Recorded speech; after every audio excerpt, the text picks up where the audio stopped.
सो जब आप अपनी माता के गर्भ में गए, आप कैसे गए? एक बीज के स्वरूप में। You came into your mother's womb as a seed.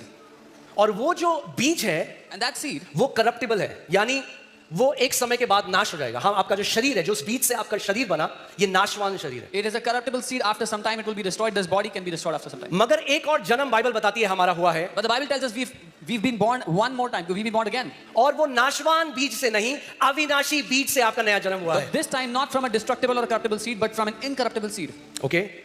Now, if every seed produces of its own kind, अगर हर एक बीज अपने ही स्वरूप में उत्पन्न करता है, and now we are born again from incorruptible seed, then that means the new born again part of you is incorruptible.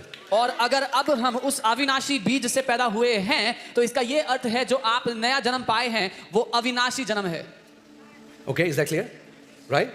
So you have a physical seed आप एक शारीरिक बीज से, and you have the seed, incorruptible seed of God's word. लेकिन अब आप परमेश्वर के अविनाशी बीज से उत्पन्न हुए हो। और बाइबल हमें वहां नहीं जाएंगे, वो कभी और का टॉपिक है, बट बाइबल पहला कुरिन्थियों 15 अध्याय में बताती है कि जो बीज आपके अंदर है वो अब बढ़ रहा है, और बढ़ते बढ़ते एक दिन ऐसा आएगा कि वो अविनाशी बीज आपकी नाशवान देह को निगल जाएगा। And 1 Corinthians 15 it talks about that seed of God that is in you now is growing, and one day it will grow to the extent where the incorruptible will swallow the corruptible. Immortality will swallow the mortality. Okay, so इसीलिए kingdom, परमेश्वर का जो राज्य है वो अलग है। Which is why the kingdom of God is very different.